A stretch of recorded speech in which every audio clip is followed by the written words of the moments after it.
Alright, let's do this. Put the battery on.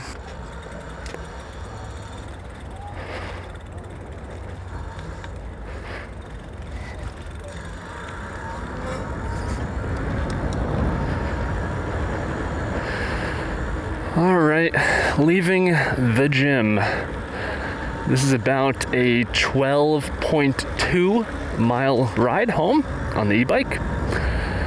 And a small smidget of highway, which I have to do right now.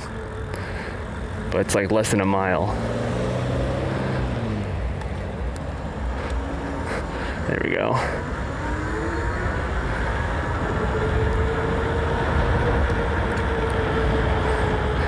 All right, but today I want to talk to you guys.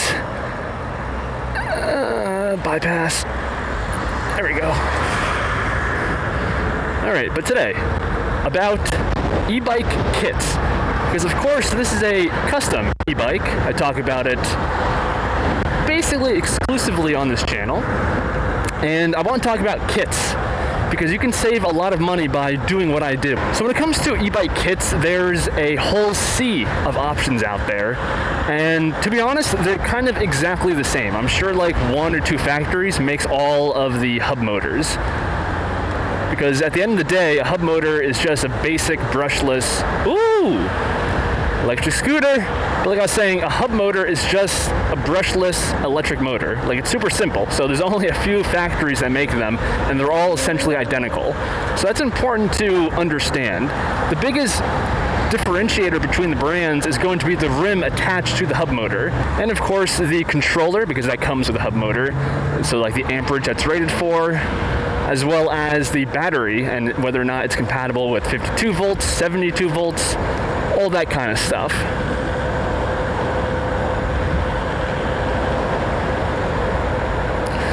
So when it comes to my kit, I believe the brand name, so to speak, it's just a Chinese no name, is NB Power.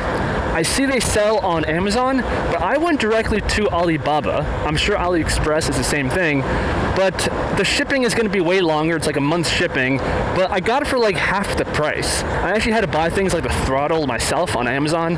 It's okay. They all use the same like 3-wire connection, so it's very simple, and it's actually better that way, so you can choose exactly what throttle and different accessories you actually want.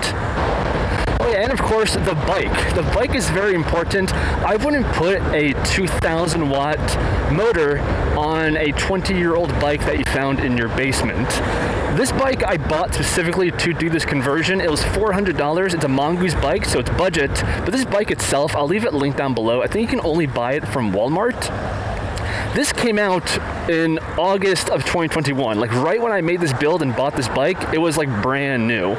And the advantage of that is this is like a new generation bike. So for only being $400, it's a full suspension mountain bike. Now the suspension components were really low quality, but the point is the frame had potential. And that's the whole thing when you're buying an e-bike kit and making this whole DIY, essentially electric motorcycle, you're going to be changing out all the parts. So like the suspension I already fully changed out, and now it's very high quality, but the bike frame is what allowed me to do that. I'm just going to run this red light, no big deal. So you're going to need a solid bike frame. I would recommend full suspension if you're going to be going high powered, because hitting a pothole at 30 miles an hour is really uncomfortable. There were some pretty solid fat tire e-bikes on Amazon that do not have full suspension, and that's probably the second best choice because the fat tires act as suspension. They absorb a lot of the bumps, so that could also be a solid way to go. The only issue, or it's not an issue, but point of concern that I have with this bike is the dropouts that hold the hub motor in place, because this is an aluminum frame and it has to hold on to that powerful axle of the 2,000 watt motor. So that's why I have 2 steel torque arms, and that's probably good enough, but I think I'm going to modify it in the future just to really hold it in place, because aluminum is a weak metal, so the axle could break free out of the Dropout, and that's just what I want to avoid in the future. So far, there's no evidence of that happening, but it's just something to note. Okay, but touching on price now, as I mentioned, I got this off of Alibaba, and the hub motor kit with the controller was around 250 bucks. And the same thing off of Amazon is around $500. And it's literally the exact same product. You do have advantages with Amazon because it's like fast 2-day shipping, and you can return it within 30 days. But if you're building a custom bike to save money, go straight to the supplier, Alibaba, and you can get it for a much cheaper price. And the 72 volt 20 amp hour battery I got off of Alibaba again for I think $500-600 bucks. And this is a solid battery. I think the same thing on Amazon is closer to $800 to $1,000. So all in, my e-bike kit along with the battery was about $850 bucks. I had to wait a month for shipping, and the bike frame was $400 because of course I bought the bike brand new. But I did end up spending more money because when it comes to a custom DIY e-bike, you're constantly going to be changing things out on it. And that's one of the things I like about a custom e-bike is how modular it is. So the brakes, for example, I had to buy these. These were about 60 bucks. The suspension, as I mentioned, I upgraded, and that was about $200. I'm going to be changing the tires soon, so that's about $50-60. I bought a new seat that's very comfortable. That was about 30 bucks. I had to get a new heavy-duty kickstand. That was about another $20. So there is other stuff that adds up when you make a custom DIY e-bike. And if you're currently deciding between a 52 volt and a 72 volt system, I have to say I have been extremely pleased with the 72 volt system. I know it's more expensive, but again, you can save money if you go to the supplier on Alibaba instead of the huge markup on Amazon. And the 72 volt nature just makes the bike so much more peppy and fun. And that's kind of the whole point of an electric bike, the instant torque and power. And a lot of that comes from the high voltageness of the battery. Okay, I have to get over.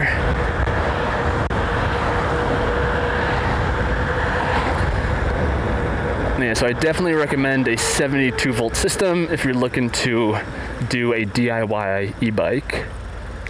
Because there's kind of no point of making a low-powered DIY e-bike. If you're going to do this, you got to go all out.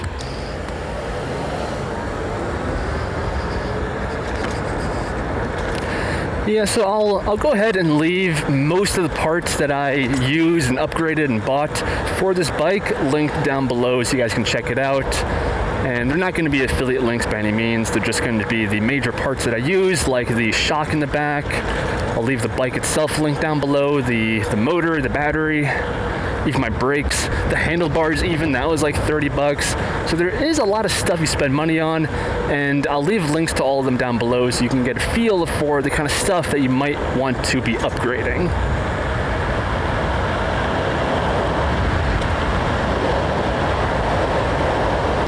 This is what it's all about. This is why we have an e-bike.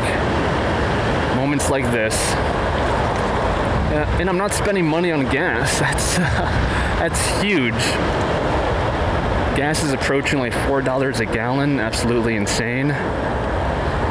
And this is just so much more efficient.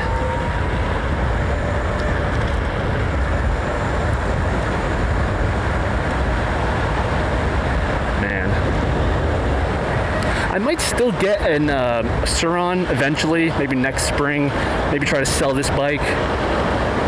As I mentioned, I do love this bike and I've been upgrading it and it's almost perfect. And by the time I go to sell it, it will be perfect.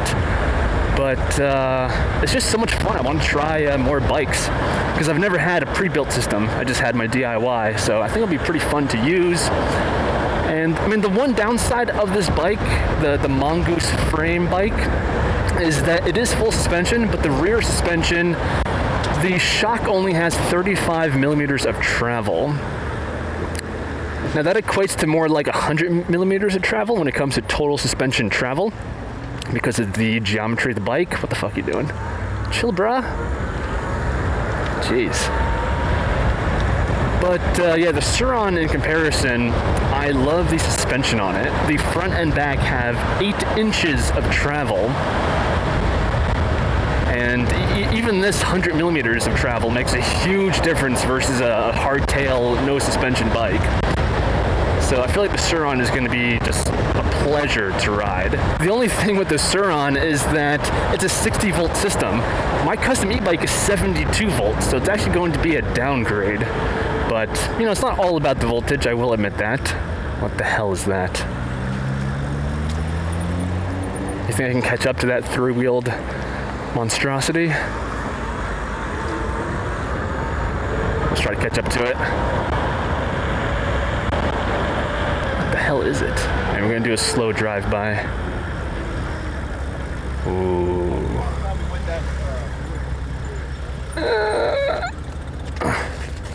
Oh gosh. Whew. If you guys have any more questions on e-bikes and custom builds and just want to pick my brain a little bit after making this build, leave a comment and I will see the comment and I will reply to the comment. So yeah, I'm pretty passionate about this. I think this is a movement. This is the future of personal transportation. I'm a believer. It's a big deal. But if you guys are still watching and enjoyed, give the video a like, subscribe, all that YouTube stuff. I greatly appreciate it. Okay, Brock, do you see me? Okay, he sees me. But yeah, I'm gonna go now. See ya!